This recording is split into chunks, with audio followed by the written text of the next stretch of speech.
Agartala rail station থেকে গাঁজাসহ আটক 4 পাচারকারী। রবিবার রাতে আগরতলা জিআরপি থানার পুলিশ ও আরপিএফ মিলে তাদেরকে আটক করে।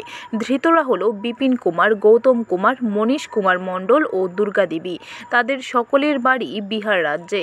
তাদের কাছ থেকে বাজেয়াপ্ত করা হয়েছে মোট 37 কেজি 615 গ্রাম গাঁজা। এই গাঁজাগুলি 35টি প্যাকেটে 4টি বস্তার মধ্যে রাখা ছিল। প্রাথমিক জিজ্ঞাসাবাদে ধৃতরা স্বীকার করেছে এই গাঁজাগুলি তারা দিল্লি নিয়ে যাওয়ার উদ্দেশ্যে আগরতলা রেল স্টেশনে নিয়ে এসেছিল।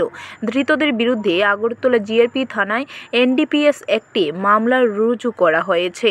পুলিশ রিমান্ডের আবেদন জানিয়ে সোমবার ধৃতদের আদালতে সোপর্দ করে আগরতলা জিআরপি থানার পুলিশ। রানী কমলাবতী এক্সপ্রেস আগরতলা রেল স্টেশনে আসলো, তখন ওইটা তল্লাশি করে আমরা 765 বোতল স্কোপ উদ্ধার করা হয়, যেটা লিড করেছে আগরতলা আরপিএফ। তো এগুলি আমরা গতকালকেই আমাদের আগরতলা জিআরপি থানাতে এন্ট্রি হয় এবং আমরা ইনকোয়ারি স্টার্ট করি যে এগুলির ওনার কে হতে পারে এবং এগুলির ডেস্টিনেশন কোথায়। তো এটা চলছে এবং এগুলির যে বাজার মূল্য আমরা যে অন্যান্য স্কোপ নিয়ে যাদেরকে আমরা গ্রেপ্তার করি তাদের কাছ থেকে জানতে পারি যে এগুলির ডেস্টিনেশন প্রাইস অ্যাপ্রক্স এক বোতল প্রায় 500 টাকা করে বিক্রি হয়। তো যদি আমরা এরকম ডেস্টিনেশন প্রাইস ধরি তাহলে এগুলির বাজার মূল্য আনুমানিক দাঁড়াচ্ছে 3,82,500 টাকা।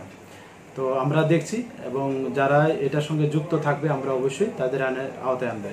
ব্যুরো রিপোর্ট, খবর ত্রিপুরা।